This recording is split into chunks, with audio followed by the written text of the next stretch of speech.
our missionary to the prayer room. She comes every day, that's her job, opens the prayer room and stays in there and prays and intercedes. And I know God's put something. For those who are saying that there is no God, let them know right now in the Spirit that God is alive and they're sensing Him right now. Holy Spirit, I just feel that they're sensing you. They're sensing and feeling the anointing. And I just pray, my God, that your presence would surpass any thinking, any mindsets, my God, that they might have, any scientific foolishness that they may have, Father God. I pray that they know right now, and they can say all they want that you're not alive, but they feel you deep in their soul. They feel you, my God, deep in their soul, because their spirit is being touched right now, God. In Jesus' name. In Jesus' name. Come on, Jesus. Hallelujah. In the name of Jesus. Hi. How are you guys? This is so awesome. This is our first time having like a big public kind of event in Manteca. Certainly the first thing we've done in the year. We often have these kinds of events in Stockton at Pacific's campus and at CSUS Stanislaus. We decided, we got people in our group from all over the Central Valley. Manteca is a nice central place, and for those of you who live here, thank you for paying for this library with your tax dollars. This is an awesome resource to have. There was an article in I think it was today's Manteca Bulletin, that specifically mentioned the library and how great it is that we can have events like this here in this building and right across, I don't know which direction I'm facing, that way at the park with the church group center there. It really says a lot, I think, in terms of the First Amendment and free speech, that we don't have to worry about living in a country where we can't do stuff like this. It doesn't matter to me what your religious background is, if you're an atheist, agnostic, if you're Christian, Muslim, Jew, Sikh, whatever it is. How about a round of applause just for the library and letting us be here today?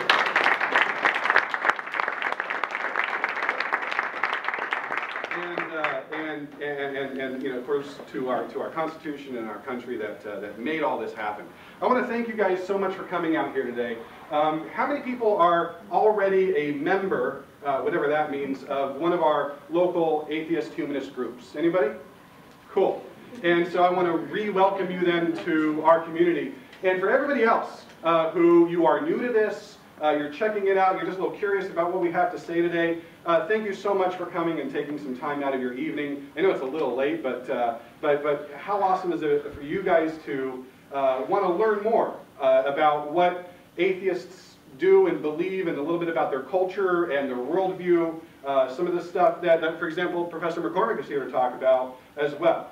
And so my hat's off to you, especially if you are a religious person, for coming out here just to see what we're all about. I wanted to thank the Stanislaus Humanists and Troy and his group that we're partnering up with. I'm with the Stockton area atheists and freethinkers, and Troy, which we'll talk to you in just a minute, is with the Stanislaus Humanists, and we've kind of really just worked together right in the middle of the two areas here in Manteca to make this event happen.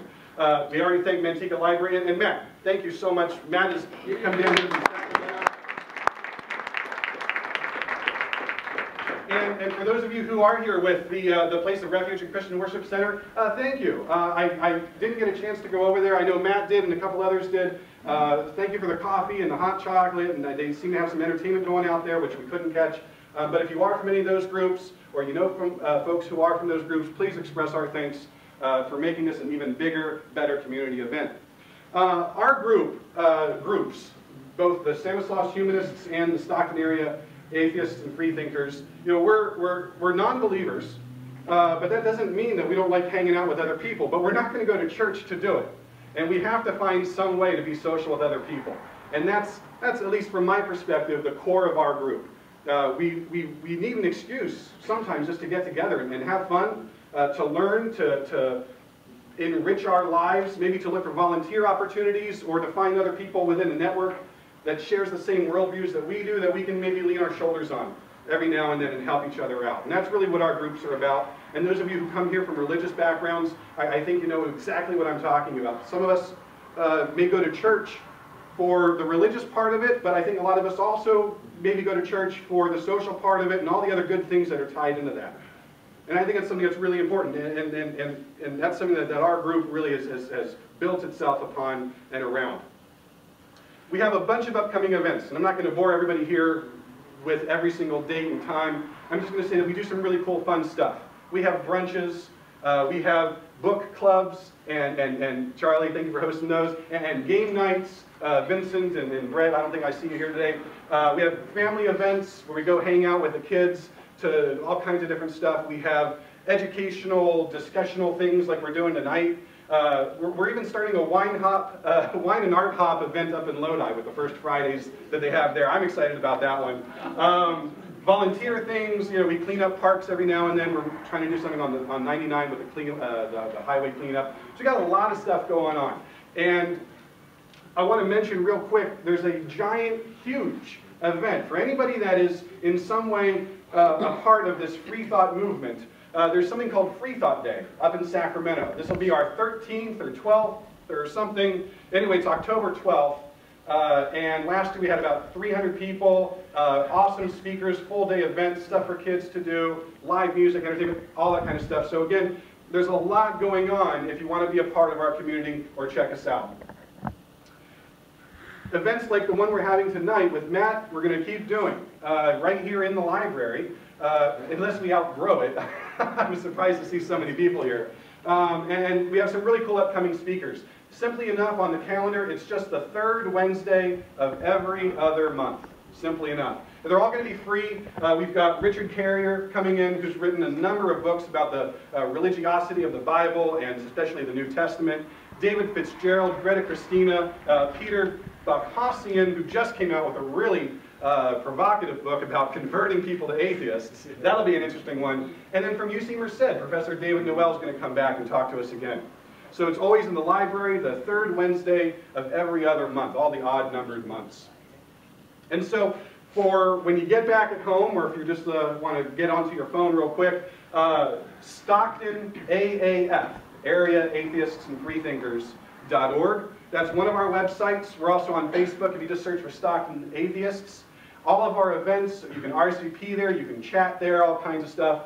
And then, as well as the Humanist group, that focuses mostly on the Stanislaus area, StanislausHumanists.org. And they list all their events up on there. You can go to Facebook and learn more about that, and Troy will tell you more about that group as well. I want to ask, and for those of you who come from a church background, you know the part where the pastor asks for you to reach deep into your wallet and to support. And we're not going to pass the plate. I promise that. But we do have expenses. And just like any other thing, if you go to the movies, there's expense. If you go out to dinner, concert, whatever it is, you know the drill. I'm not going to... Anyway, if you feel so inclined, we have insurance that we have to pay for. Thankfully, the room itself is free, but we had to put up a pretty good policy for that. We have advertising. We have buttons that we make, which are welcome to help yourself to out there. And we'd love to continue and do much more. And if you'd like to help us out, there is a jar on your way out, and anything would be great to support us, and I'd appreciate that as well. And one last announcement I want to make is for those of you who have children, there's a really special organization called Camp Quest. They have 2 camp facilities here in California, and the one closest to us is up near Nevada City. And for 1 week, about 100 kids are going to get together and learn about science, about free thought, about humanism, evolution, scientific method, peer review, skepticism, all while having fun outdoors with traditional stuff like your archery and your hiking and your swimming and s'mores and sing-alongs and campfires and astronomy. And so if you have kids that are between 8 to 17, or you know anybody that does, tell them about Camp Quest. And they can go online to the website and learn more about it. If you're inclined to volunteer, because you love kids, you love science, you can talk to me or go to the website about it. If you want to help us out financially, every dollar that Camp Quest receives as a donation goes right into what we call camperships for families that can't afford to send their kids to the camp. And so again, you can ask me later on about it, I don't want to dwell, but Camp Quest is a really, really special program, especially for kids that grow up in rural areas where they're pretty much the only atheist, non-religious person in town. And so it's special for these kids to go and be around other people that share the same worldviews that they do. So anyway, I want to bring Troy up for just a second to talk to you about can I use the word resurrected? Is that okay to say in this group? A resurrected group from what used to be the Stanislaus skeptics to now the Stanislaus Humanists. I'd like to introduce Troy to everybody, and Troy to tell us a little bit about his group. Hi, thank you. Pretty much covered it. We have like a little about us pamphlet that I just created an hour ago. They aren't that new. Yeah. And our next event is a film discussion at my house. It's about the peak oil, the end of oil, and what we're going to do about it. It's called The Crude Awakening. We have it in my, basically, my home theater, and then whoever disagrees with the film gets to start the discussion afterwards.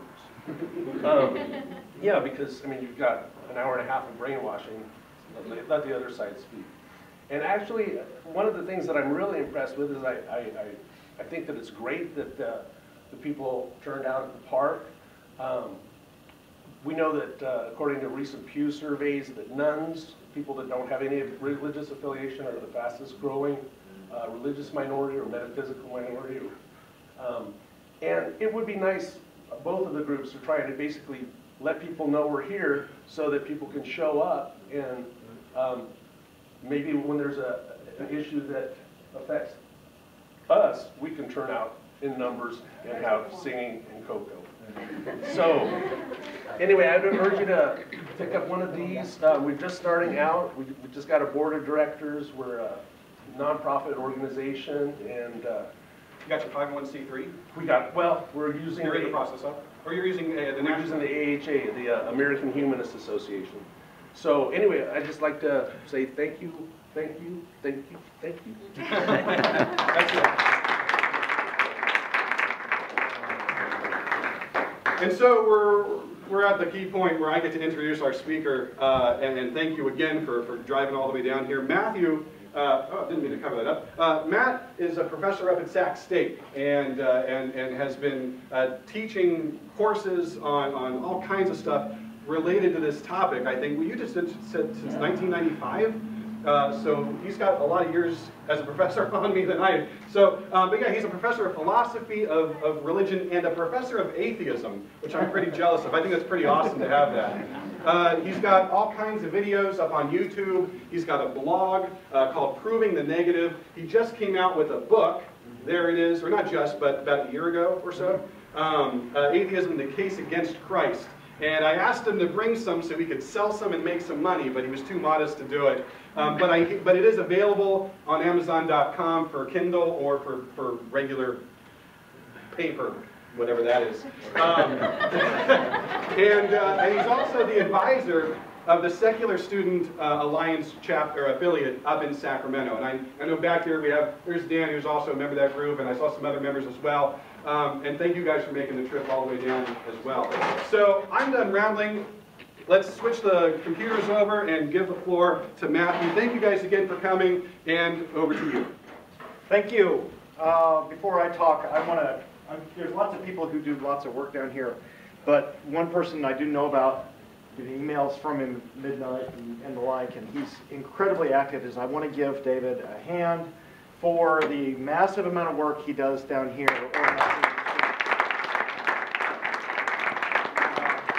I've been watching him do a lot of work for a lot of years in the whole area, and I really appreciate it. And I appreciate what you guys are doing too. So I'm going to give a talk that comes out of an idea I had several years ago that went into the book. And I'm going to switch it up at the end here and talk about some psychology research. But I'll just dive in here and get started. A bit of shameless self-promotion. There's the book. The publisher had sent me a whole case of them, but I had to send them back after they sat in my office for a while, after I sold as many as I thought I was going to sell. So I didn't bring it tonight, but it is on Amazon if you're interested. So I want to talk about the resurrection tonight. I want to talk about resurrection beliefs in America. So obviously, there's a huge majority of Americans are Christians. 78% are Christians, 77% believe that Jesus was executed and came back from the dead, a literal resurrection in this case. The resurrection is obviously the cornerstone of the Christian doctrine. It provides for the Christian salvation scheme. It's a part of the essential doctrine of unification with God. It's for atonement. It plays this huge role. So, simple question, why do so many people believe it? Well, if you ask Americans about this, they'll say, pretty simply, well, it's because the Bible says it, right? So 30% of Americans will say that the Bible is literally true, that it describes the actual factual state of affairs. And the polling data here is always funny. It depends on how you ask and where you ask and when you ask. And you get different sort of results, because when you do other sorts of polling, you ask about young earth creationism, for instance. How many Americans think that the earth and all life on earth were all created in their more or less present form within the last 10,000 years? You'll get 40% or more Americans will say yes to that claim. So somewhere in that neighborhood, a lot of people believe this, and another very large chunk of Americans think this, that it's the inspired Word of God. So somehow there's some kind of special access to the truth by way of God's having a hand in this book's getting written. But of course, we got a problem, because being in the Bible is not enough. And I'm going to call this the Spider-Man problem. What do I mean by the Spider-Man problem? Well, look, the mere fact that something appears in a religious document by itself is not enough to establish that it's true. Then we must have some independent grounds for thinking that what the document says is true, because of course the Spider-Man issue says that the Green Goblin died, and the Green Goblin's neither real nor did he die. So the mere fact that it says it isn't enough. Now, when people are confronted with this problem, with this question about, well, why believe what the Bible says, we get typically some variation on this sort of argument. They'll make what I call the historical case for Jesus, historical case for the resurrection. They'll say that we've got sufficient or adequate evidential, historical evidence for thinking that Jesus was resurrected. All right, so for my purposes, for what I want to talk about tonight, let's divide up folks who believe in the resurrection. So there's going to be a lot of people who are going to take it on faith. There's going to be a lot of people who take it on some matter of personal revelation, maybe some personal religious experience. And then there's going to be people who say, oh no, we've got good evidence for thinking historically this happened. I'm talking about those folks. So the faith view, the revelation view, the mystical experience view, and all those others, that's a different set of questions we'll have to ask. And then we can talk about those in the question and answers afterwards. So those folks, and there's a lot of them out there, will make some argument along these lines. They will cite, and I'm just going to roughly summarize some of the major virtues of the historical account, sort of some of the major points that typically get made in these kinds of arguments. There's lots of variations on theme here. There's hundreds, if not thousands, of different books that make slightly different historical arguments for this point. For my purposes, the details don't really matter. I'm just going to give you kind of a rough picture of the kind of argument that people make for the historical resurrection, and then I want to offer an objection that will cover all the detailed different cases. All right, so one of the major ones, of course, is people say, well, we've got multiple eyewitness accounts. We've got all these people who saw Jesus come back from the dead. We've got the disciples, we've got maybe the authors of the Gospels, we've got all these people that he performed miracles for. So there's maybe tens, maybe hundreds of people, maybe thousands of people who saw this guy come back from the grave. So that's a big deal, that's significant, that's a piece of evidence we ought to think about. It would have been too difficult, it's been argued, to fake Jesus' death and his resurrection because his execution was so public. It was such a big inflammatory deal, the thing that was going on, the thing that was happening. I'm going to take a second to fix this. It's worrying me, this leg right here. The carpenter in me saw this earlier. I'm stressing out about this. It's going to happen here. There you go. Just bugging me there. Take care of that. All right, so this argument's been made that it would have been too difficult to fake since Jesus' execution was so public. And of course, you can't have tens or hundreds of people mass hallucinating the same thing. You couldn't possibly have had all these different people have all had a delusion or an imaginary experience or some kind of hallucination and all hallucinated the same thing. And we've got these different accounts that all seem to say the same thing. The witnesses wouldn't have had any ulterior motives. Since reporting it would get them persecuted. Why would these people, I can hear the voice of some of the people I know who subscribe to this view. Why would they put themselves at such risk? Why would they come out and say that this Jesus, this character had been resurrected, when saying that would have been so revolutionary, would have been so dangerous, it would have gotten them persecuted or killed, and it would have been so risky to them? Why would they have done that if it hadn't been something that was had a profound impact on them, and they didn't really believe it? Their sincerity, the genuineness of their conviction, surely that counts for lending some credibility to this thing they're saying, because they wouldn't have done it otherwise, right? So let me, there's more. They gave up their jobs and their possessions to follow Jesus. There's some other New Testament events that have been historically corroborated: the reign of Herod, the destruction of the temple, the growth of the early church, and that helps us triangulate. We can say, well, if the Bible's right about these things, then it's probably right about these other things. We can trust it for this, then it's trustworthy overall, or something along those lines. I actually, this is a bizarre sort of, just an editorial aside here. This strikes me as a really bizarre comment, but I saw this argued in earnest at great length in a very influential book. The Jews could not have come up with the resurrection idea on their own. They couldn't have made it up. It wasn't part of their culture or their current idea set, so they wouldn't have imagined such a thing. It seems implausible.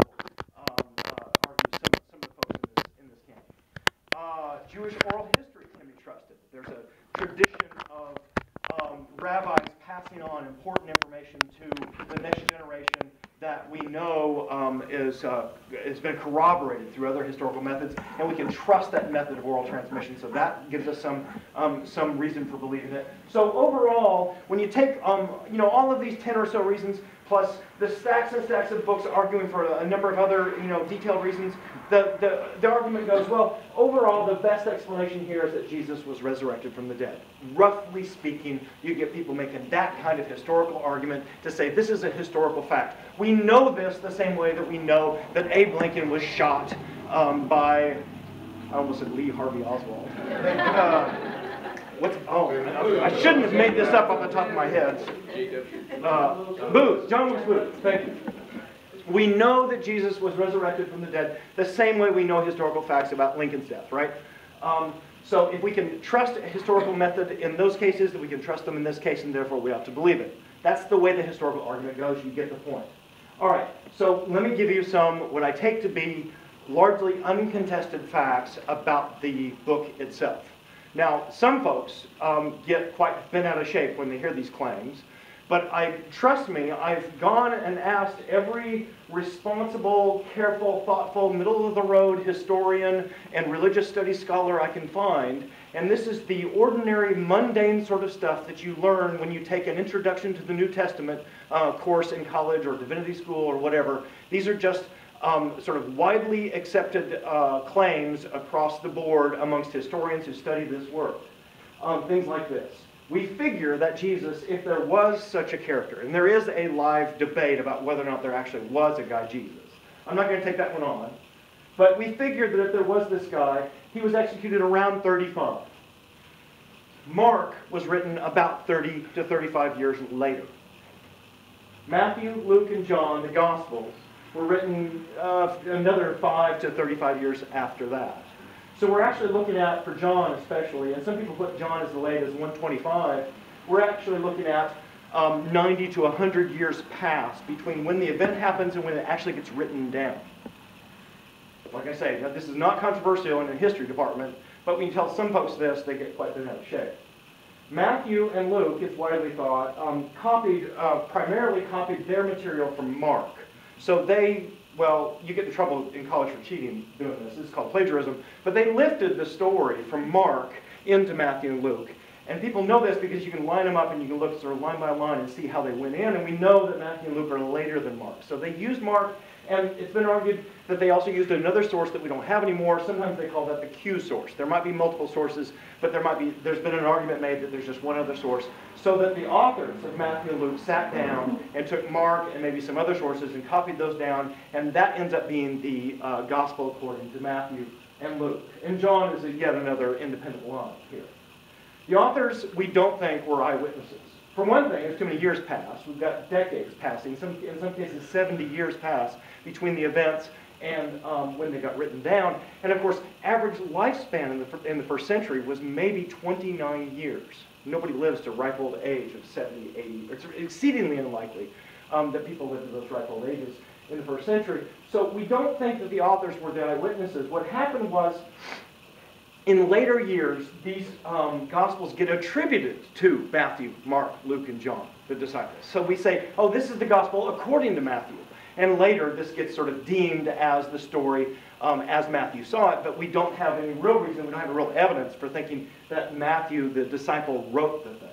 We think that someone else wrote it on his behalf, perhaps much later. We don't know how many people the stories passed through between 35 and 65, or 35 and 100, or 35 and whatever. When the stories get written down, we don't know how many times, if we have the event, and one person watches the event, and then he talks and talks and talks and talks and talks, and we don't know in the intervening years between those decades how many people that went through before it got to the authors of Matthew, Mark, Luke, and John. We just don't know how many. It could be 2 people, it could be 1 person, it could be 200 people. We just don't know. We don't have information about that because they weren't written down for several decades, so it's all speculation about them. The ending of Mark, and this is quite remarkable. I went downstairs to my history department friend when I found this out, and he said, oh yeah, everybody knows this is obvious. And I just lost my mind when I found this out. The ending of Mark, and you pick up any sort of responsible college textbook on the New Testament, and they all corroborate this. The ending of Mark, starting at about, I think it's probably the 16th chapter. It's actually where the resurrection stuff starts happening. Jesus comes back and all these other events happen.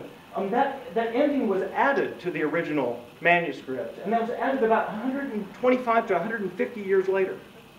So the primary document that we're talking about, that was the source that Matthew and Luke draw from, that has this full account of the whole, and I don't know how much you guys know about the full story here, but if you read through Mark, the last part is about the resurrected Jesus coming back and saying all these important messages, and he scolds Doubting Thomas and all these other events.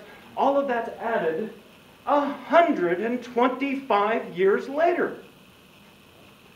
And I was, I guess I'm still freaking out about it. I asked my friend in the history department about that, and he said, yeah, we all know that. Everybody knows that. And I'm like, are you fucking kidding me? I can't believe this. 125 years? I can't remember what happened to me yesterday. Sorry.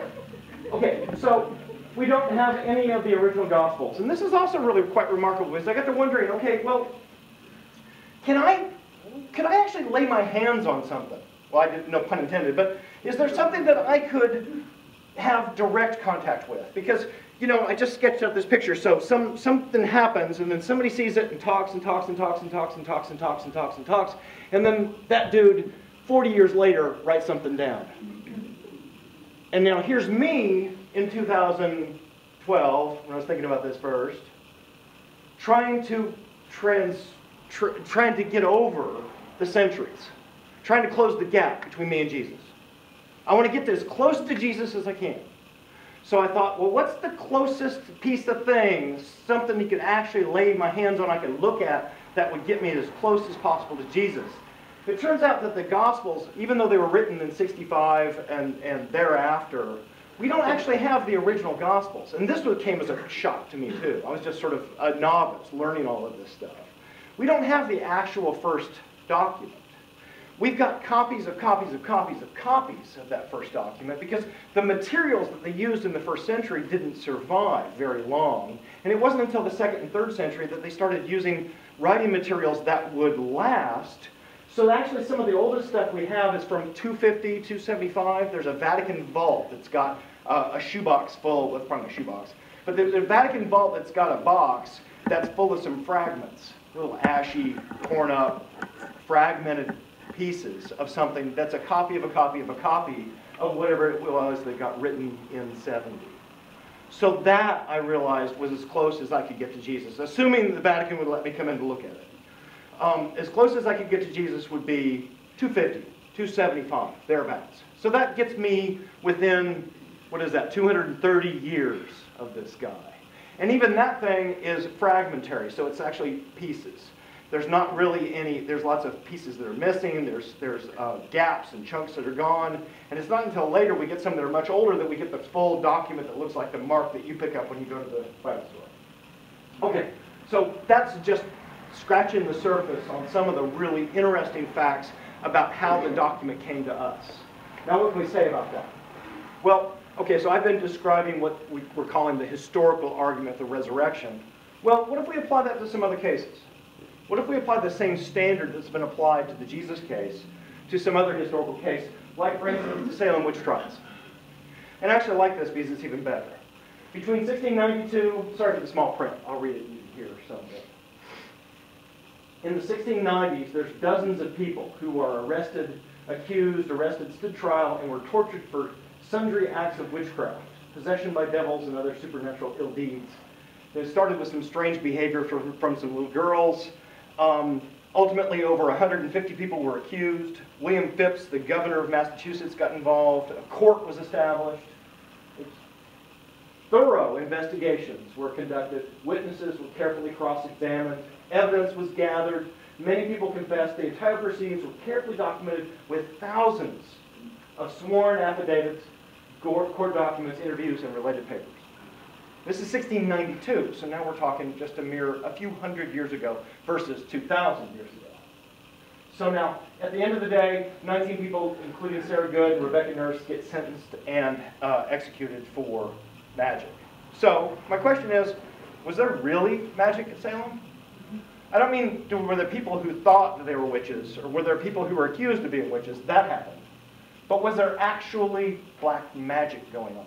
Was there any spells, or anybody get turned into a newt, or some real supernatural event there? And I think we take it, well, you'll see.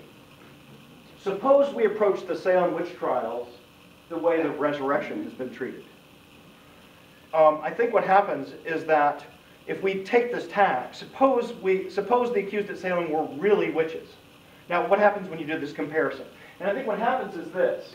In fact, a comparable case for magic at Salem is better than the case for the resurrection in Jerusalem. And I'm going to show you why. And again, forgive me for the small type, but there's a lot to say here. So here's your two cases. All right, so we got Jerusalem on the left, you got Salem on the right. Now, in Jerusalem, no investigations whatsoever. We get hearsay accounts 30, 40, 60, 70, 100 years later, somebody talking to somebody who wrote it down. No investigation. Salem, thorough and careful investigations. Jerusalem, no eyewitness examinations whatsoever. We just get these hearsay accounts much further down the line. And of course in Salem, we get careful examinations of the eyewitnesses themselves. The people who accused some of those alleged witches of witchcraft, we put them on trial. They put them in a court, and then they stood there and asked them hard, probing questions over and over again, and tried to get clear about exactly what happened. Imagine if we would have been able to do something like that about some of the people who witnessed the alleged resurrection of Jesus. Nothing like that happened. We just get these hearsay accounts much later. Jerusalem, hearsay accounts written 20 to 150 years after the alleged events, unknown authors, unknown other sources, unknown steps to the alleged witnesses. Salem, thousands of primary documents, sworn affidavits, court documents, interviews, and related papers from the actual court cases, and we still have them all. There is a giant section, University of Virginia has a bunch of it, there's a bunch in Massachusetts, where you can actually go and look at the documents yourself. You can look at the confessions by the witches yourself. 4 to 6 case sources of information in the Jerusalem case. I'll even be generous, maybe we expand that out, because we're looking at Mark, Matthew, Luke, and John. We've already seen how Matthew and Luke lift some of their material from Mark, John, so there's 4 cases. Some people will say, well, Paul was writing in the decades that follow, and Paul alludes to Jesus' resurrection. Okay, 5, 6, 10, whatever you like. Even if we expand the case a great deal. In Salem, we have direct confessions. We have hundreds of people and sources of information. We have enough information to fill a truck in the Salem case. The actual documents and materials themselves. In Jerusalem, Jesus' followers are alleged by others 30 years later to be dedicated and convinced. To go to the argument. In Salem, witnesses testified with utter conviction that the accused were witches. In Jerusalem, fear of persecution and death would have discouraged lying, trickery, and falsification. In Salem, there's a huge disincentive to lie. Men would lose their lives. Men would lose their wives. Children would lose their mothers. Community members would lose friends. So there's an enormous comparable disincentive to make this thing up. Historical corroborations of many other New Testament events, somebody says, about Jerusalem. That's why we can trust the Bible. Well, we've certainly got thorough corroboration of the Salem Witch Trials. Extensive and thorough corroboration. They could not have made up the story about something as fantastic as the resurrection, and I suppose you could say something similar about Salem.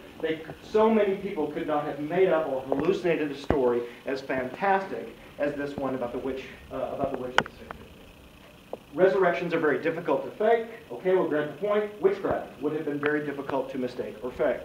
So as I take it, by any measure of quantity and quality, I don't want to get ahead of myself here. If the historical evidence supports the conclusion that Jesus was resurrected, then there's an even better argument to make for magic at Salem.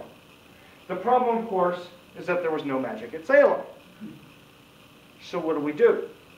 If a higher standard of proof on historical evidence can be met, like it can in the Salem case, and it's still not enough to prove witchcraft at Salem, then how is it that such a low standard of proof in Jerusalem lets the resurrection get by? There's something going wrong here with the double standard. The problem that there's no magic at Salem. By any measure of quantity and quality, the evidence for Salem witches is vastly better than the evidence for the resurrection. But you probably don't believe in the resurrection, and there were no real witches at Salem.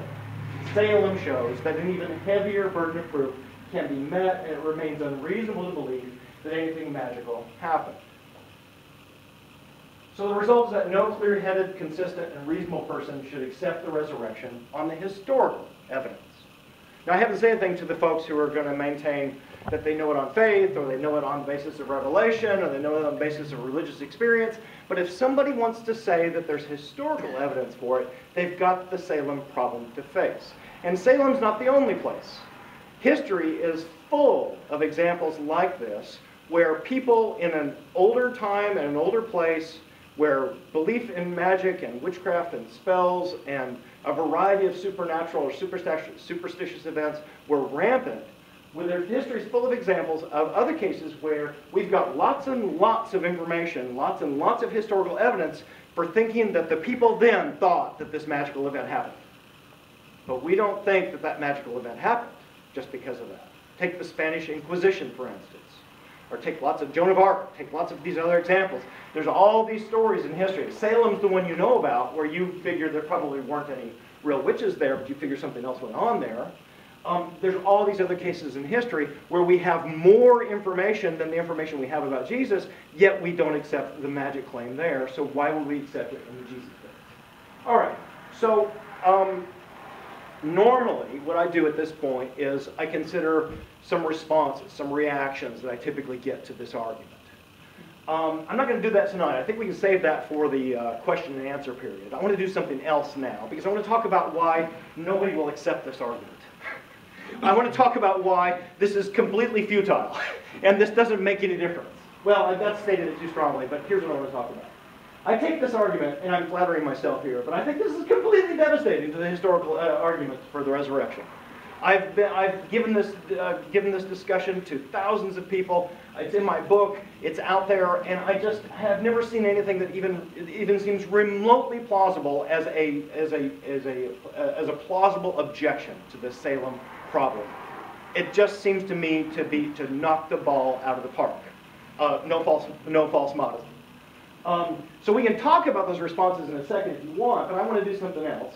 The thing is, arguments like this don't have much impact on people. They don't change their minds on the basis of this. In fact, just the opposite seems to happen. When you show somebody like this, they just double down. They just dig in deeper. They don't go, oh, you're making a good point. Oh, wow, you know what? I hadn't thought about it that way. Maybe you're right. People don't do that about religious discussions. Atheists don't do it either, so I'm not just saying this is about religious folks. Humans don't do this about things that they feel strong conviction about. So what's up with that?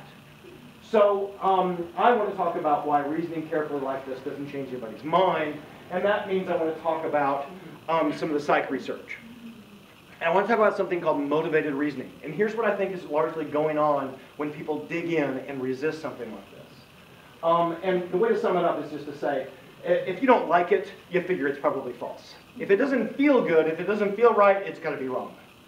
And here's what happens. It's called motivated reasoning. And the rough definition is something like this. People criticize information that's inconsistent with their prior beliefs or preferences more severely.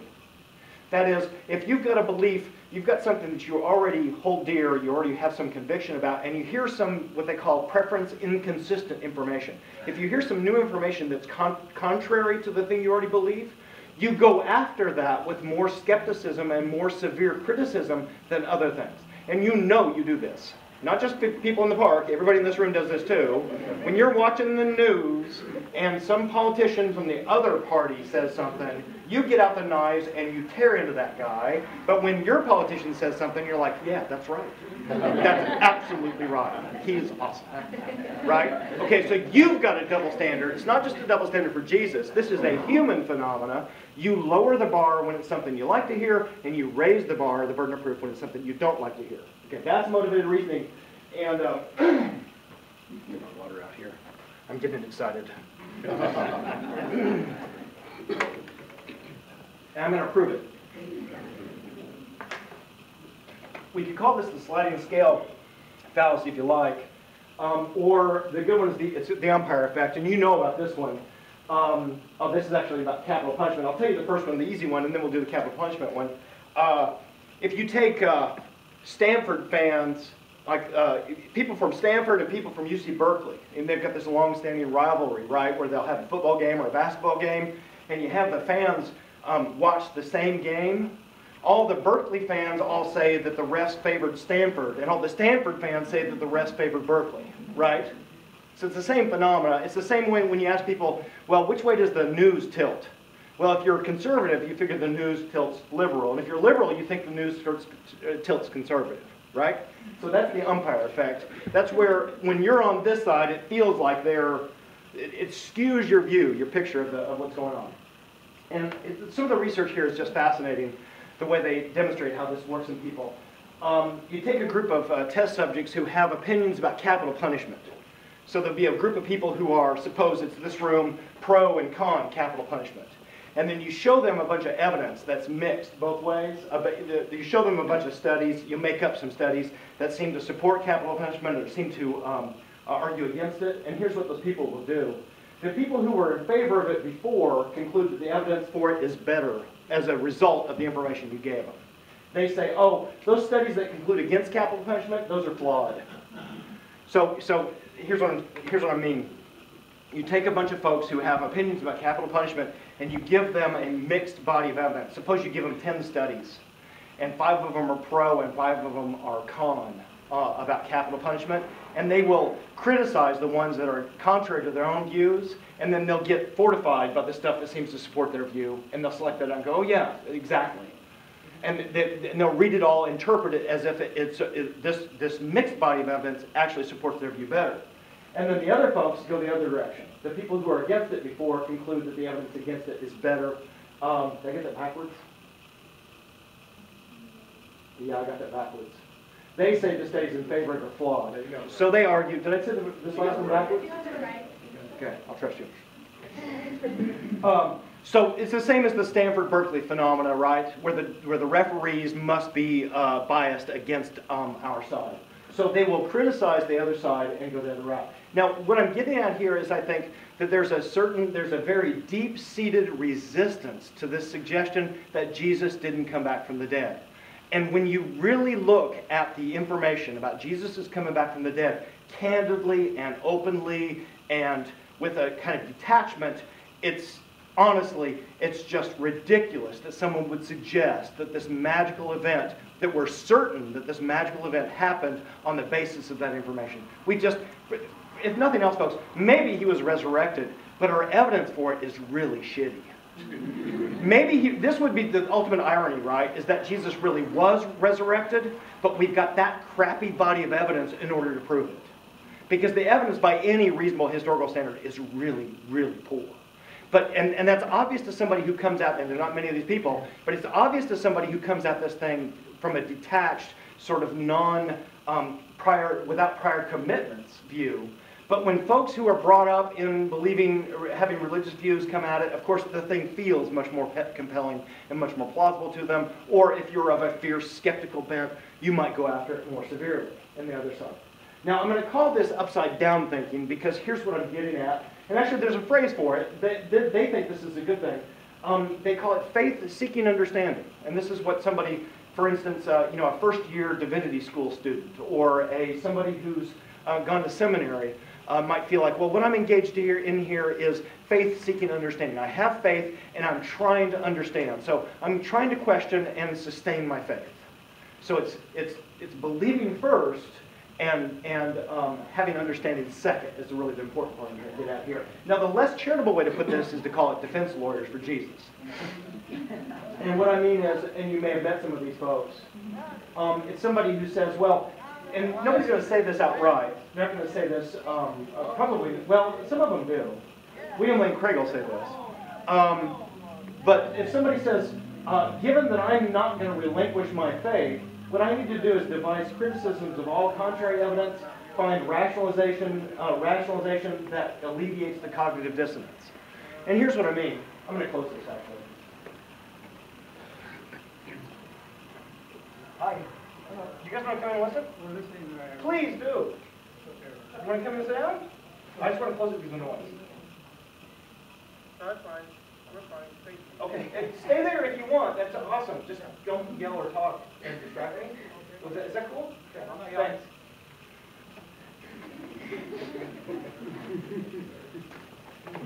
They didn't want to come in.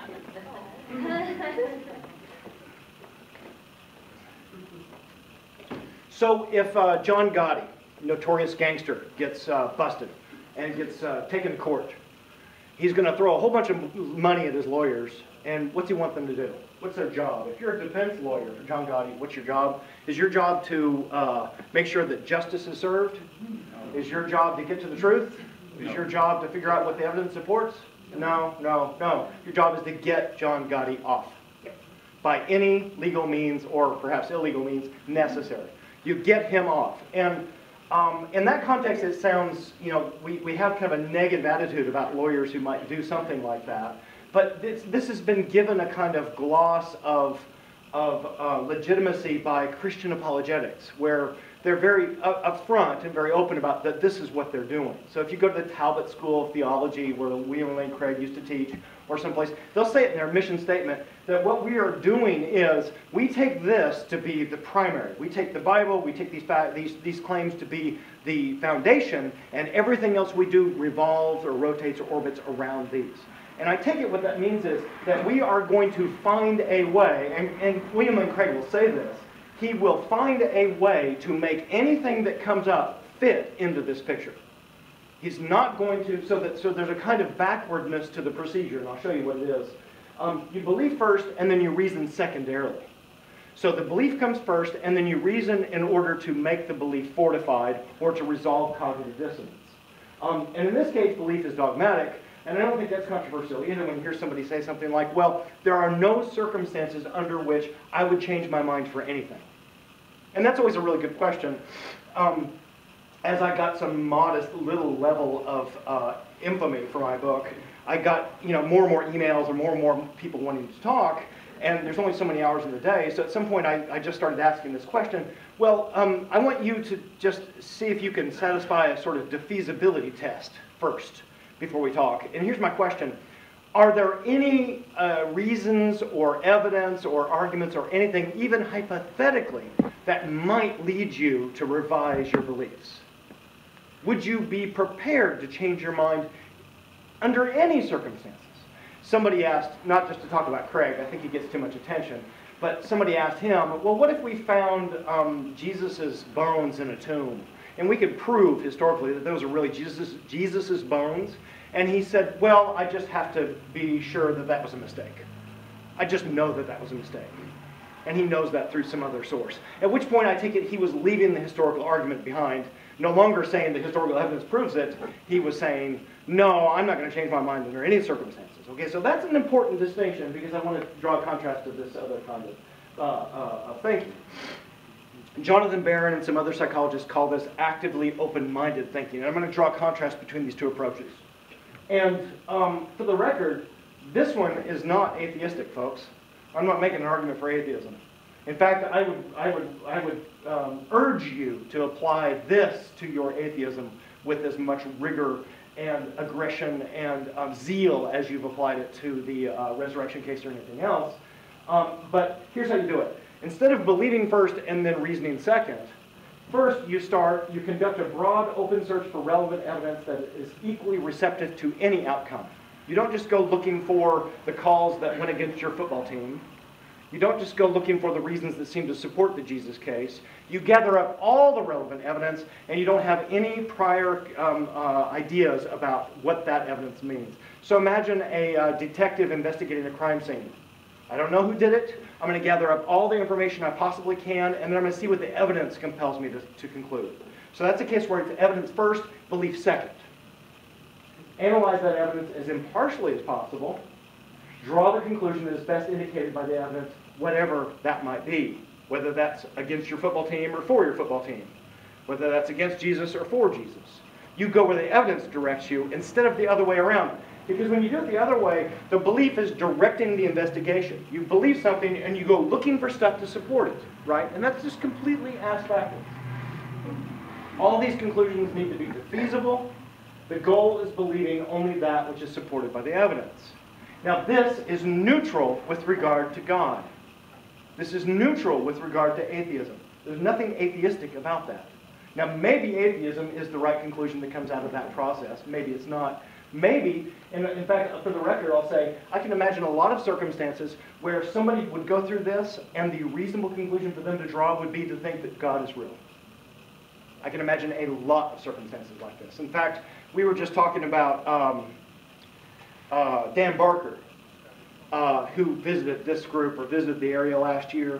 And he started life as an earnest young preacher in an evangelical charismatic Christian movement.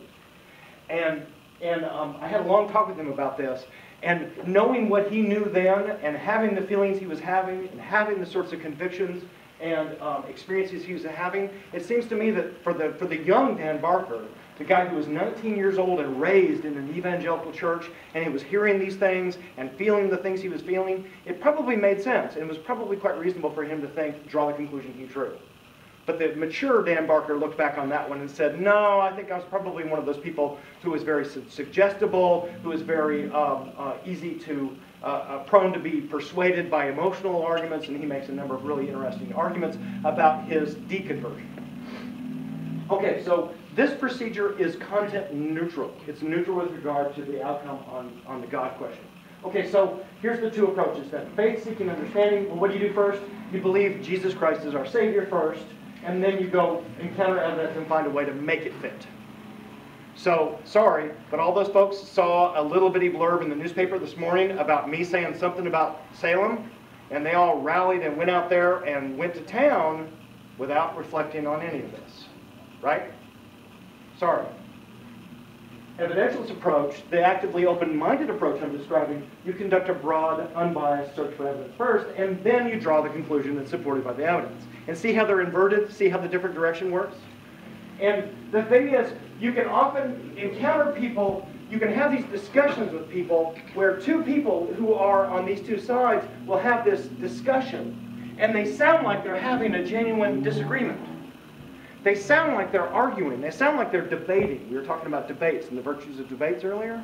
They sound like they're having a genuine debate. But in fact, they're coming from these two sides and they're completely talking across each other because one of them's over there and one of them's over here. Or maybe they're both over there.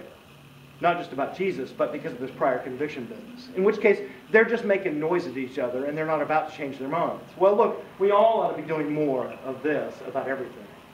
In fact, for the record, I'd rather make people into more thoughtful, reasonable, skeptical, rational folks than anything else. I don't really care about whether you're an atheist.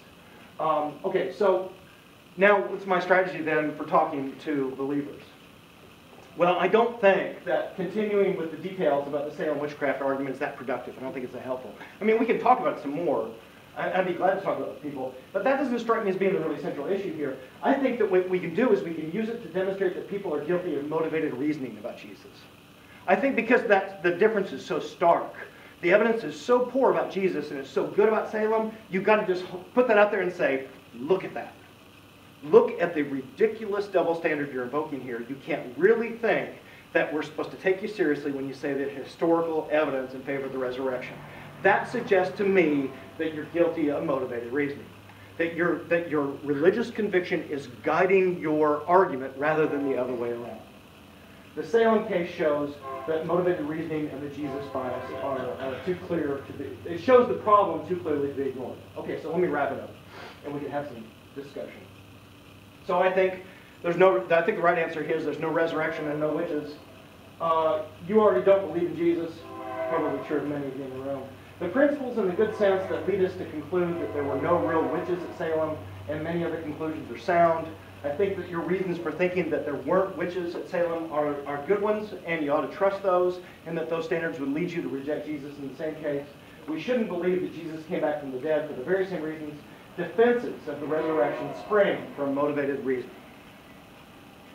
All right.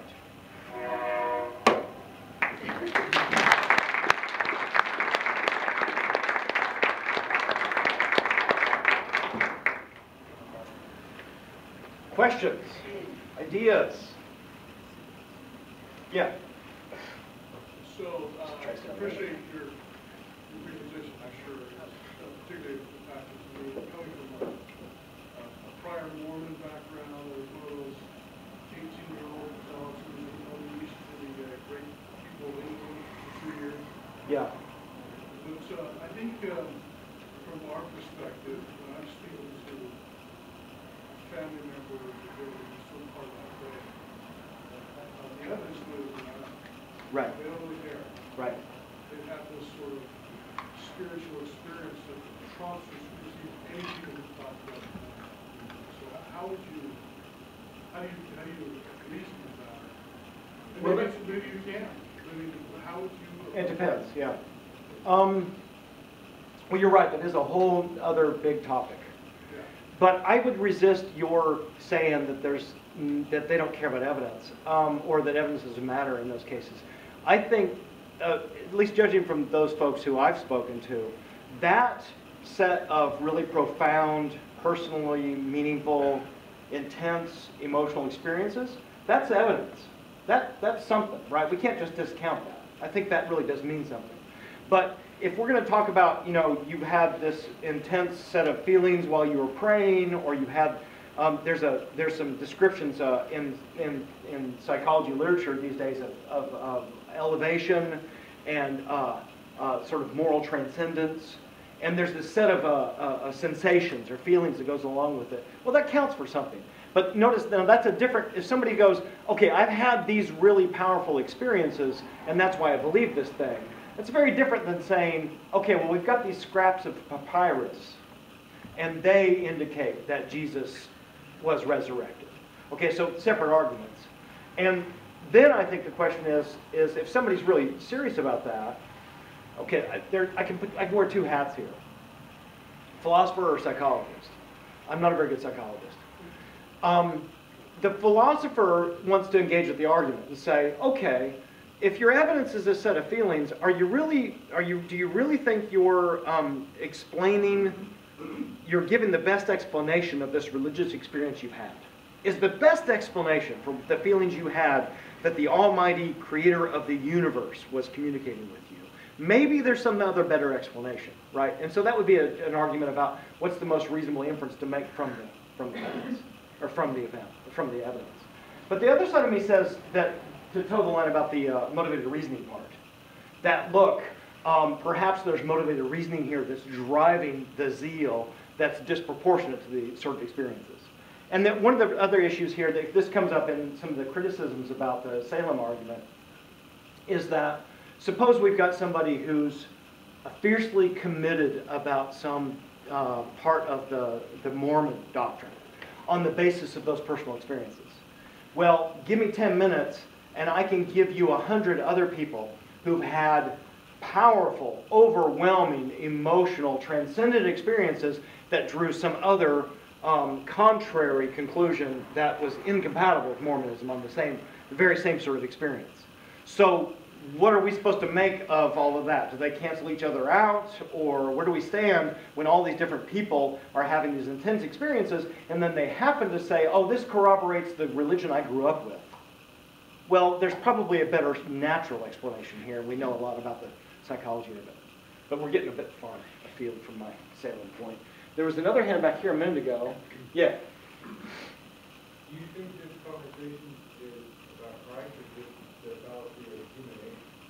Because if you go into the Salem Witch Trials thing and have you put it in, there's a lot of documentation. There's still no evidence. In 30 or 90 years or 100 years, you say the same thing about the Salem Witch Trials and even that all population is no truth.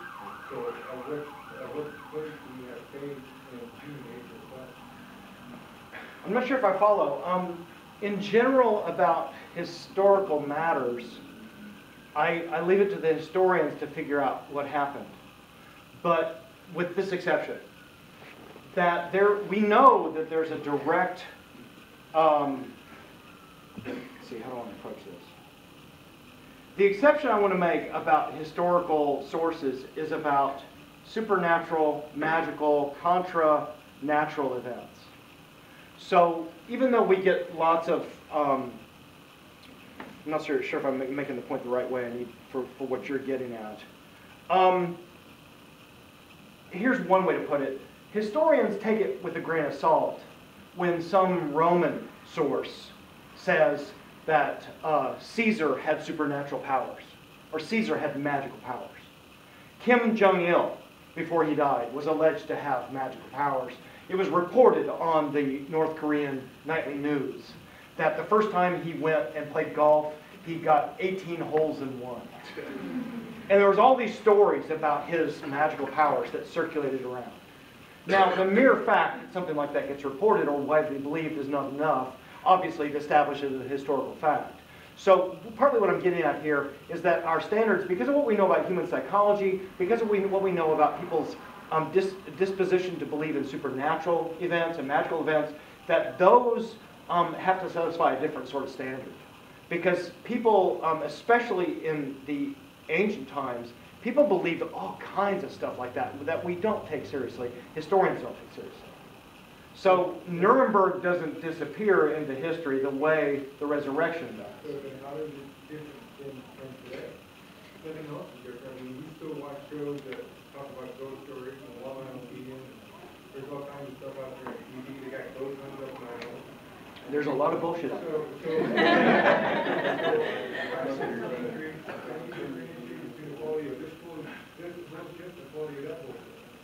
It's hard.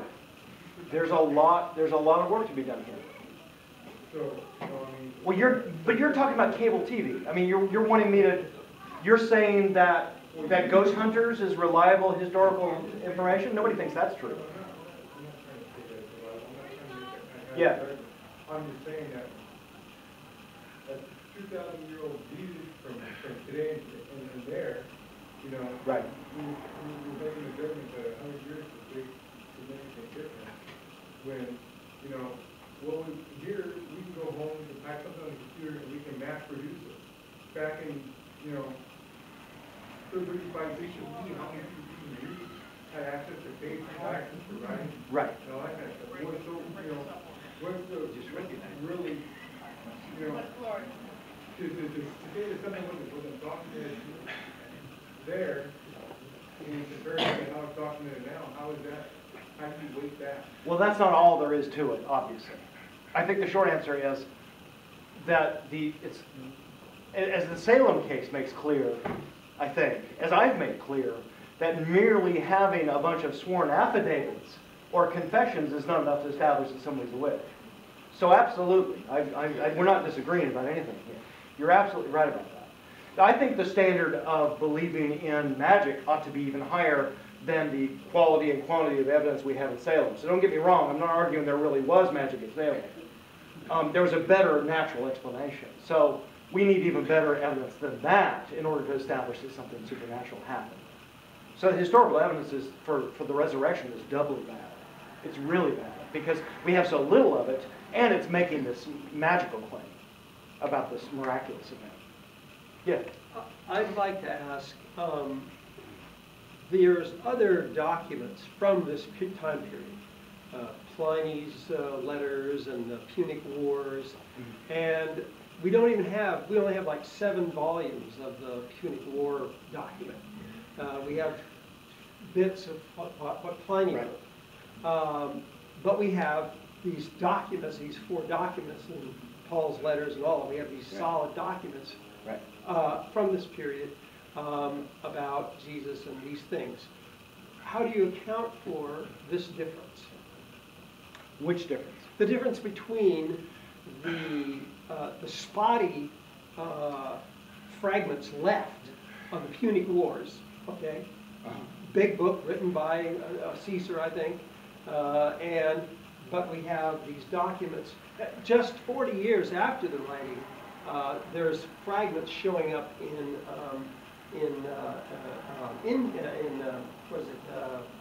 Egypt of the documents about Jesus. But the documents of these other from the same time period, there's very little left. How do you account for the difference? Well, I'm not sure if I understand the factual claim you're making, but my understanding of the history here, the events, is something like this. Sometimes people will say, oh, well, we have thousands and thousands of documents talking about Jesus. Well, in fact, the bottleneck is very narrow and very long for the decades I was describing. And then sometime especially into the 2nd and 3rd century, as the Christian movement, what we know now is the Christian movement. It wasn't really a Christian movement then. It was more and more groups sort of gathering and talking about this character. But as what ultimately becomes a Christian church starts to coalesce over the 300 years, the number of these early documents start getting reproduced and copied. And this is not until the 200s and 300s, and then there's a huge proliferation then, afterwards, where we do get thousands of documents. But those are thousands of copies of the originals. So look, I mean, if I take, Sir Arthur Conan Doyle's Sherlock Holmes, and I copy it 10,000 times, it doesn't make the original any less fiction. So you can copy something, and you can find as many repetitions of it as you like, but that doesn't lend credibility to the claim by itself. And I want to maintain, and I think you already know this, you already believe this, is that especially when ancient people are talking about magical events, and I know that term offends some people when you talk about Jesus as magic, but especially when we're talking about supernatural or miraculous events, we know good and well that as illiteracy goes up, as education goes down, as ignorance goes up, belief in these sorts of things skyrockets. We know that education and superstition and religiousness are inversely correlated. So as people get more educated, as they learn more, they believe in less of that stuff. So by the same, we know that for a fact about humans now, and we can project that back to the 1st century and think, and somebody just made the point, well, what happens when some illiterate sheep herders and fishermen who, don't have any of the advantages of a modern education, and what happens when they hear a story, or when they watch something like Ghost Hunters, right? Or they hear, or people talk, and I mean, they can't watch cable, obviously, but when people talk and when they tell stories the way that people are prone to tell stories, you can completely understand why somebody in the 1st century would repeat and believe a story like that. But those sorts of people are much less reliable about supernatural events, as the Salem case should make clear, right? So as for the document question, I don't know if I've really answered it, but I've found a number of people who seem to be under, this isn't you, but they seem to be under the misconception that we've got thousands and thousands of copies of the original documents or the original thing, and that's really just not the case. What we do is we have copies 200 or 300 years down the line of the ones I just described. Yeah? You mentioned at the beginning about the mark stores. Well, I don't know. I've done research myself. And I know it's not conclusive whatsoever that Matthew, Luke, So Matthew, Mark, so Matthew and Luke counted on Mark for their source. Liberal scholars say that. There's a lot of conservative scholars who say Matthew did not draw from Mark. They were probably hung up, they might talked to one another, they might share things. But Matthew was a Levite. He was raised as a Levite. The Levites were the record keepers, slaves of Israel. They, under penalty of death by God, then they sure he was jot and tittle is just right. So you're arguing that Matthew is reliable? I'm just not following what you're getting at. I want you to understand, because I said I wanted to ask you, what do you consider historical evidence? You talk about documents? You mentioned repeatedly the investigation about historical evidence, Salem Witch Trials, right. And you seem referring to written documents. Is that what you're saying? We have some fragmentary copies from the second and third. I just asked you, what is historical evidence in your opinion? I was trying to describe it. We have some fragmentary copies of some of those Gospels from the second and third century. I think what the gentleman may be asking, correct me if I'm wrong, is what would you accept perhaps as No. I just asked, evidence? What is historical evidence, period? I want to understand your reasoning. What is historical evidence? Is it writing? Is it testimony? What is it? Well, we don't have testimony. All we have is writing. Okay. I didn't say about the Bible, sir. Open your reasoning, okay? I said, what is your opinion? What is your definition of historical evidence? So whatever. UFOs. Perhaps you might Yeti. Whatever. What is your historical? What is your definition? Well, there's a whole academic field here, and there's a huge list of things that get used. So take the Lincoln case. Take the assassination of Lincoln. If somebody wants to go investigate that right now, and they want to go figure out what happened on that night when Lincoln got assassinated. They talk to witnesses? Lincoln. Do they talk to witnesses? What you would go do if you were a graduate student in a program in history now, if you wanted to go investigate this question, what you would do is you go to the archives at some library. Hold on, I'll answer you. You'd go to the archives at some library and you'd find a bunch of documents. Because none of the people are alive. So you'd find a bunch of papers. Thank you. All you could have told me was that written document. Well, that's one example of historical evidence. Okay, well, we can't talk to the witnesses because they're all dead, right? In that case, we can't no. talk to the witnesses of the Gospels because they're all dead. In that case, no. Right? Right. So the historical evidence we've got to go on, based on your definition, is written documents. In some cases. Okay, I want to give you my own terminology. I call redirected intelligence. I'm basically going to get my job. There's 1,400 machines in my job that I'm responsible for. And I know there's 1,400 machines. I got a cell phone right here with about 100 numbers in it. I know 2 of them by heart. Because I'm not counting on my mind to remember the numbers. It's in my cell phone.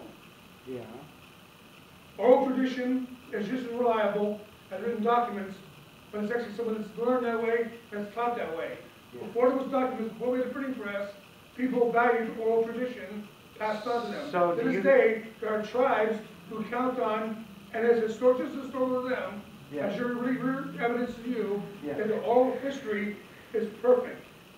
Yeah, that's how I learned about Santa. Because, again, because you talked about the reasoning, the motivated reasoning, because it's important to them.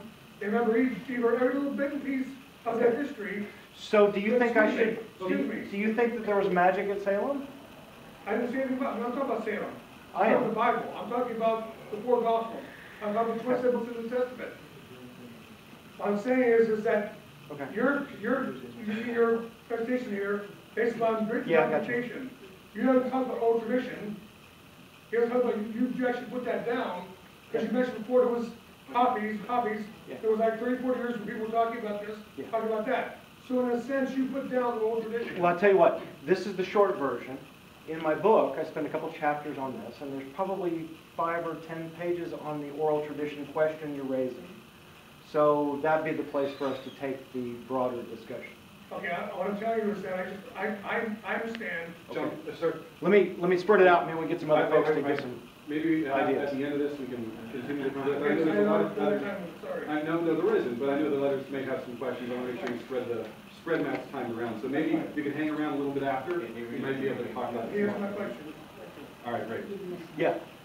This isn't really a question. I am the daughter of a retired police officer, detective. So I was raised to find the evidence.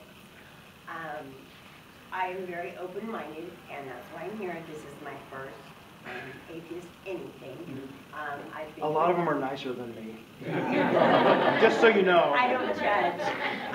I've been to agnostic meetings. I was raised Catholic and then Christian, and so I am very open. But a comment, going back to the death penalty thing we were using, my father was a police officer 30 years ago on the island of Maui. It was very small, very country. When the death penalty came around, when we had moved to California, a lot of the people's reasoning for voting in the death penalty was the Bible said an eye for an eye. And until you just said that clicked with me. Not a question, but being open-minded. That being said, and I've heard people testimony say, I voted for the death penalty because the Bible says an eye for an eye. That being said, people look at base the Bible on like that law, the death penalty, instead of looking at the pros and the cons and the goods and the bads and all of that. So my question to you is, as a fully open-minded person, this is my friend Warren, and he can explain his situation, but I listen to him too. How would you, other than the witches and the resurrection and all that, layman's terms, explain to me your position on how you believe what you believe. Don't use the resurrection and the Salem thing. Layman's terms, person to person. If I said, what are you all about? Explain it real quick. We only have the room till about midnight, so. Real quick. You mean about religious matters? Just. I can't say anything real quick. Okay, explain to Give me a narrow question.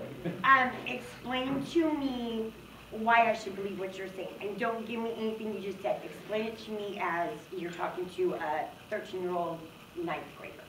I don't think you should believe in the resurrection because there's not very good evidence for it. Okay. That's it. So what you're basically saying is you're basing, you don't believe in the Bible or anything, and this is a question. You don't believe in the Bible? No, that was just a sentence about the resurrection. Okay. Do you guys believe in the Bible? I mean, explain that to me. I don't understand what you're all about. You're non-believers. Well, you could ask different people about that. I think as a source of moral guidance, and this won't get me any fans. Well, you guys might not mind, but I think as a source of moral guidance, it's pretty poor. And I think for some of the reasons I've described here about the historical origins of the document, it's important. It's obviously had a huge cultural impact. It's had a huge historical impact.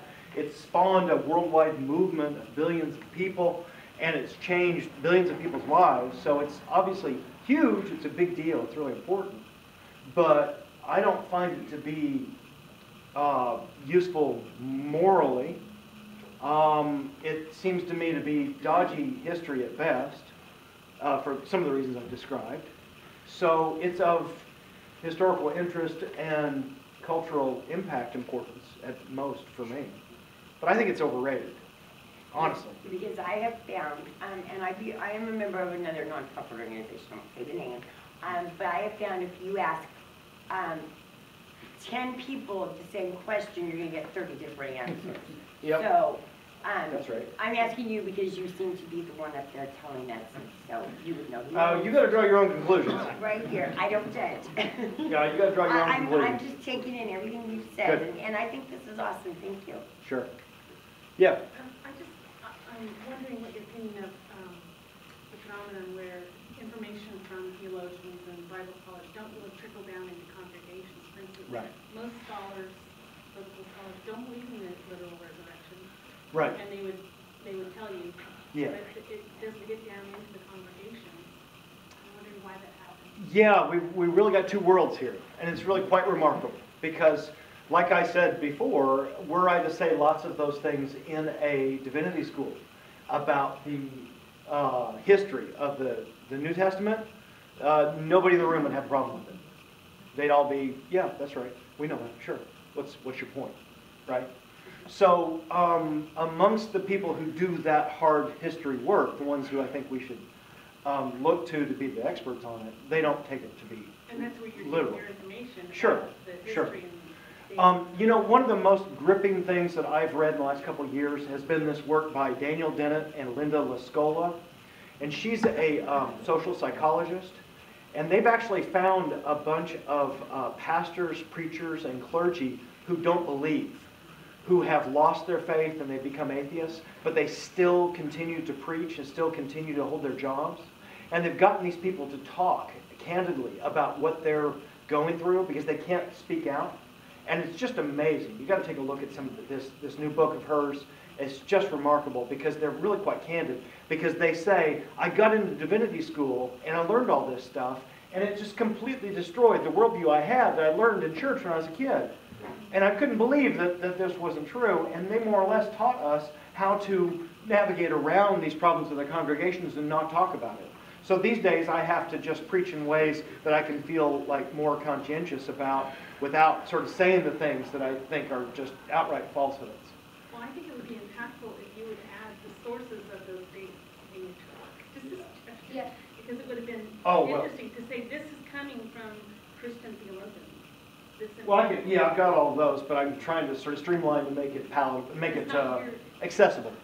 Yeah. My bibliography in the book is 30 pages long, so all that stuff's in there. Yeah. One of the things that's kind of fascinating to me is the bias. When you have eyewitness accounts, you have to get to see if there's any. Yeah. And you said that there were some natural explanations for the Salem Witch witnesses. And I remember Arthur Miller did the Crucible, and he said that it was about a woman's lust and jealousy about Yeah. But I don't know if that's true or not. But another thing is, I was wondering what might have been the motivation for the early Gospels to tell us, aside from recounting accurate facts. What would they be giving? You know, I'm more agnostic about a lot of this than some outspoken atheists. Partly because the lessons I learned here is we've just got so little information about this Jesus character and what happened. What we get is this sort of this record of the cultural movement that springs up afterwards. And there's a whole bunch of stuff that happens to the New Testament after these dates that I listed up here, where you get people who are deliberately tinkering and honing. And not only did these documents get replicated, but there was a proliferation of thousands of other documents where they told all these other different stories. Stories where Jesus wasn't resurrected, different gospels. There were thousands of other documents. But as the social and political movement of Christianity sort of coalesced and became more powerful in the 2nd and 3rd centuries, those were all lost or destroyed or burned as heretical. And they settled on one canonical view. And they said, this is the real story. And they weeded out all the other stuff. And we don't have a lot of those sources because they were deliberately destroyed so that we wouldn't get those. They were trying to sort of get the story straight and sort it out. Now, as for the motives of the originals, maybe they were genuine, earnest motives. Maybe these guys were telling stories that they'd heard and they genuinely believed them. I mean, belief in magic and miracles and events like this are rampant, even now, right? There's people, I get people, on a weekly basis who will testify to me with heartfelt conviction that they saw a ghost. Bereavement hallucinations are quite common, right? We know that amongst old couples, when one of them dies, as many as 80% of them will have full-blown hallucinations of the one who died. And this is a product of the way emotional centers in the brain react to trauma and memory and the way it works. And we know that the neurobiological mechanism of this. But somebody in the 1st century wouldn't have had any idea about that. First question,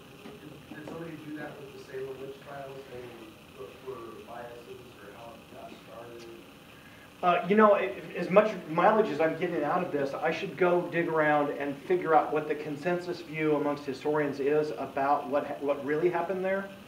I know that the consensus view is that it wasn't magic. Nobody in the history department thinks it was really magic. But there's some other theories that get thrown around. So you probably heard about the rotten rye grain theory that led to this sort of LSD type hallucinations that some of the people may have been having. The little girls that started the whole thing had this strange behavior where they would act funny. They would run and freeze in these weird positions. And somebody has found a medical condition that's a result of cholera or typhoid or something that kids get sometimes as a result, where they act like that. And somebody suggested maybe the little girls were having symptoms of this illness, and then that thing sort of spiraled out of control and led to this, pogrom, led to this sort of mass hysteria. And the mass hysteria is a really fascinating phenomenon too. And there's been some contemporary cases where you get whole big groups of people get sort of carried away with some crazy idea, like Jonestown in Guyana or something. And afterwards, you just look at it and think, wow, what the fuck happened to lead all of these people to get... You can't believe the human brain, the number of humans can get wrapped up in something like that and get to those sorts of results. So I don't know the real answer to where are historians about the best explanation on Salem. That's kind of embarrassing, now I say it. In the back there. I was convinced a few years ago through a documentary on TV that it had to do with a crop. A what? A plant farm crop. Yeah, the right. Yeah, I wasn't sure if you addressed that. Rotten rye grain is one of the... Rotten rye grain and rye bread that had an ergot derivative molecule in it that resembles LSD is one of the theories. It's one of the theories. I don't know where it stands amongst historians. Yeah? I have a question. Did you ever at one time believe in God? And if so, what was the point in your life that you changed or not believe? So, what about the change in not believing in God? well, let's be clear. This has been an argument about the poor evidence for the resurrection. So don't make assumptions about broader conclusions. In fact, I don't think there's a God. Now, you want to know, how did I get there? I was a kid raised in a pretty traditional, evangelical, fundamentalist Christian church.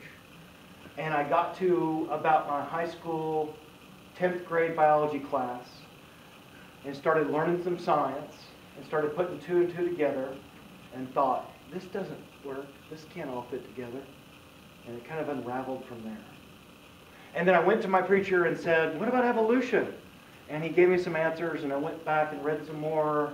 And I went back to my preacher and said, but. And he gave me some answers, and I went back and looked some more. And pretty soon, his answers just didn't jive. And I must have been 16, 17, and I thought, he's bullshitting me. Or he doesn't believe that, or I don't believe that. I can't buy that. It was scary. It was really scary. But I thought, that can't be right. All of these other people who are saying this for those reasons can't all be wrong for the reasons he says they're wrong. So I was trying to make, neo-Darwinism jive with my little country pastor. And it just wouldn't. The cognitive dissonance was too much, and it didn't work for me. So I want to spread it around and get some people who haven't asked yet. Yeah, I'd like to know, you mentioned if you were to go to divinity school, this is what you would study. Have you been to divinity school? Well, one of the things you do in religious studies, even an undergraduate program in religious studies, is you'll take like an introduction to the New Testament, introduction to the Bible, semester 1, semester 2, and you go through all of the basics of the history of the documents. Basic. So have you read the whole Bible? Yeah. You've read the whole Bible. Many Have you ever times. heard of a book thing called Evidence that Demands a Verdict by Josh McDowell? I've heard that name. There's a lot of historical content. You might want to add that to your Yeah, I think he gives one of those arguments that are in that network or that neighborhood of arguments that I outlined at the beginning. So the historical arguments for the resurrection, he's giving one of those. And I'm arguing that that's a faulty argument for the Salem reasons. Because of the numbers, because of the period of time when A number of reasons, did yeah. the comparison. Quality and quantity of evidence. Yeah, that if we don't have enough quality and quantity of evidence to believe in magic in Salem, then why do we have it in the Jesus case? Right? Yeah. So is this resurrection actually essential to the Christian beliefs? I mean, I think if anything is, that if is. you took that out, 'cause I'm not really trained in religion. I don't There's a few, I mean, all we can just do is look at the demographics here. Yeah. And the vast majority of people who self-identify as Christians also subscribe to some view about the resurrection. Now, not all of them say it actually happened. Some of them are less literal about it. But it's really the idea of it, the notion of it is central. So, and I understand why it was important to have something like that in the old days, because the early Christians were fed the lies. So you need to believe that there was a reward, after reward. So Christ had this reward of being resurrected, I gather. And so maybe that was something important in the early movement, so that people actually would stick their necks out and get chopped off. So they had potential of also rising. I don't know. Maybe it's all really complicated. I don't know. Yeah, I don't know it's very complicated. So. But I think at the very least it's really central to Christianity because of the notion of atonement. That this act of self-sacrifice by Jesus, he pays a price for the moral infractions and the sins and the corruption of the rest of us. So that he takes the burden off of you, your guilt for the things, your misdeeds. He takes that off of you by this act of love and self-sacrifice. And so it has a symbolic value of giving you redemption and atonement for your misdeeds. But what's that have to do with resurrection? Well, he's divine, and it is symbolic of this resurrection in the afterlife. Okay. So, yeah, I think that fits fine with what the other studies. Yeah. I'm more interested now in studying anything that you know of to read about the fact that whether there was an historical person that Yes. Jesus was patterned after. That's a hot debate, and I know Bart Ehrman's got some opinions about it. His book, he must have a couple recent books about it. He does, and Richard Carrier. And Carrier argues the opposite side. He's going to be here in 4 months. Carrier thinks that there was a Jesus character. Was not. Yeah. So Ehrman thinks that there was a man named Jesus, Yeah. and Carrier thinks there was not. That's correct. Yeah. So Carrier, Richard Carrier, is going to be here, and Bart Ehrman, much better historians on this question than me. It doesn't make much difference to me. I can be neutral about that debate, because I can say whatever you all figure out about that, no resurrection. Give me a break. Jesus, no Jesus. If there's no Jesus, then there really wasn't a resurrection. If there was a Jesus, no resurrection. That's my little piece of territory. As a free-thinking group, I would like to hear more. Yeah. The resurrection is not an issue with me. No, this is a gripping question. I'm with you. I'd love to hear this one too. So I'll come down and listen to Richard Carrier too. Yeah. Yeah, I have read, I've done a little studying on the Bible. I don't believe in the resurrection. I don't believe in God. My philosophy is consider myself a Buddhist Gnostic, not an agnostic, but a Gnostic. And in reading and studying, and you talk about the Gnostics, haven't they come up with here recently that some of the Gnostic Gospels predate Mark? I wouldn't be surprised. He said, he suggested that some of the Gnostic Gospels, which are much less well known and not part of the canon, may predate Mark. There may be some people arguing that, and that might be true. I don't know. I was curious on that. So there's this, during the 1st, 2nd, and 3rd centuries, there's documents that proliferate about this movement. And a whole bunch of them get sheared out, and around 275 or thereabouts. And the Bible as we know it gets sort of made. Thousands of documents, and a bunch of folks, more powerful political and social factions within this movement, a bunch of folks go, okay, this is the real set of sources. And they settle on what we know now as the Bible, and the rest of those all get sheared off and either, expunged, or some of them we still have, some get destroyed. And they, for the most part, tell very different stories, and they date all over this period. That was at the Council of Nicaea. Council of Nicaea is when the Roman modern Bible by the is. name of Constantine, and some monks all got together and decided what would be put in. And on that, Exceedingly detailed stories here about this 3 centuries. on the topic of the Gnostics, we mentioned Bart Ehrman earlier and Richard Carrier. I don't remember which book, but I know for a fact that both of them address the claims and evidence and so on in their books. Yeah, and Ehrman's going to be real good on this topic too. Mm-hmm. Yeah. If the early church did this job of working out these documents so that they're so exactly what they want to say, how come they didn't clean up the problem of the 2 ways that Judas died? Yeah. And the Gadarene demoniac, was there 2? Was there 1? And some of these flaws, how come these flaws weren't flushed out when they did this careful... Well, nobody's perfect. I mean, these are the kinds of details that anybody who works in a seminary or divinity school or a history department will say, well, look, these are the reasons why we think this is a sort of loose pastiche of all these different sources that get sort of, stapled together. Now, I'm trying to state some of this neutrally because, I mean, imagine this from I can imagine this same discussion from the point of view of somebody who's defending the historical account. And here's what they might say. They might say, yeah, there were lots of mistaken stories circulating around the time about Jesus.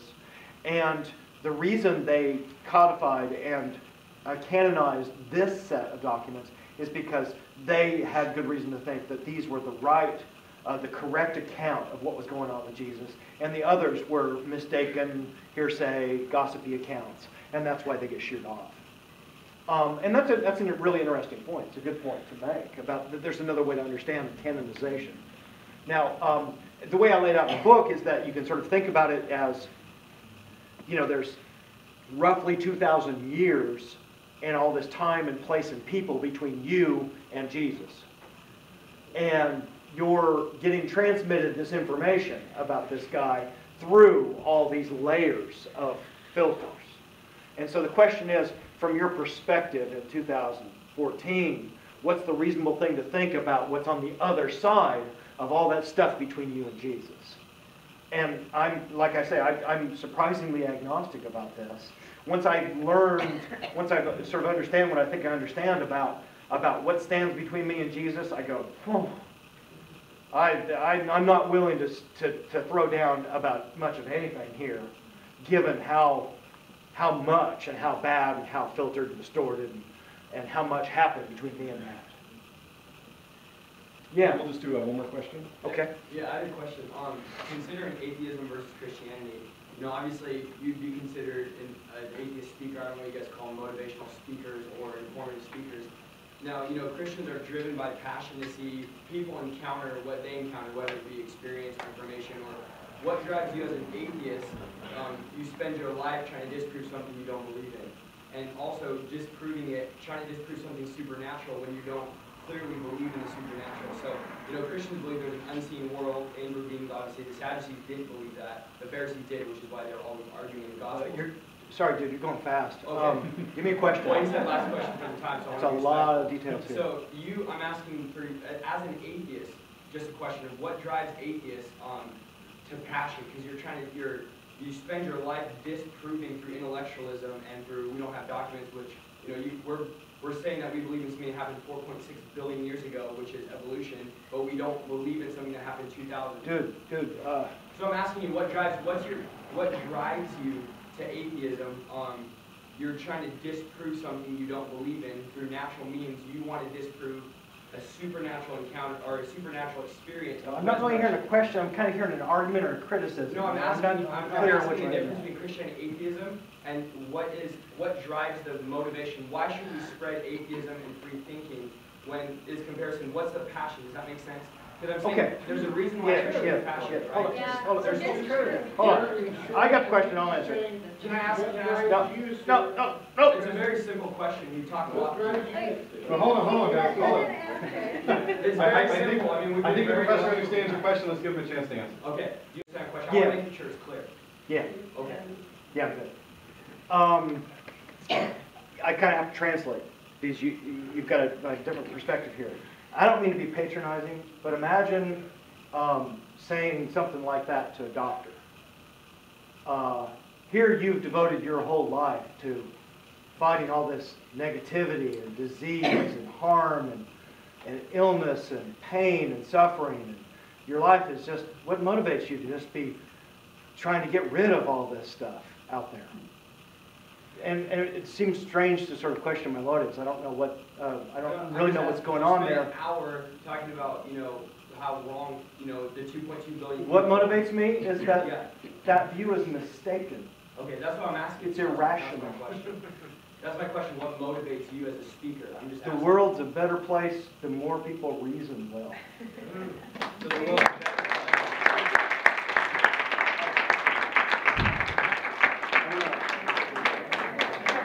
I'm going to use my power as the organizer today to add on to this. When I was in 6th grade, I fondly remember, not fondly is the wrong word, I remember this girl who sat next to me. Her name was Elizabeth. And every day, and I think a lot of you know this, first thing you do when class starts is what? Pledge of Allegiance. And we all did it. I did it too. I even said under God. That is just what you do. The girl next to me didn't. She didn't stand. She didn't say anything. And it only took 3 or 4 days before other kids in the school or in the classroom noticed her. And eventually she was known as the girl who didn't say the Pledge of Allegiance. And everybody else has their personalities. You guys remember what it was like in elementary school. You're the hot one, you're the cool one, you're the sporty one, you're the nerd. I was the nerd. Surprise. Right. She was the one who didn't say the Pledge of Allegiance. And I didn't understand why until about 2 weeks, 3 weeks later, and she said that she's Jehovah's Witness. I didn't get it. I didn't even know what that meant. But she felt like such an outcast because that was her thing. And I run a children's camp now. I mentioned earlier Camp Quest. And every summer I get to hang out with about 100 kids who are very much like Elizabeth. They're not witnesses, they're atheists. And when they go to school, they're the ones who don't go to church. They're the ones who grandma admonishes and says that they're going to hell for not believing. They're the ones who are politicians and sometimes our teachers, sometimes our elected officials and our friends and family members tell us that we're wrong. And Matt mentioned, science and doctors who are trying to do the right thing in their eyes and in our eyes, and we keep going like this against our religious brothers and sisters. Stem cell research, women's rights, contraception, abortion, family planning. That's why we're here. I want to thank you guys so much for coming. It's getting late, and I know some of you want to go. I know this guy's got to go all the way back to Sacramento. How about another round of applause for him?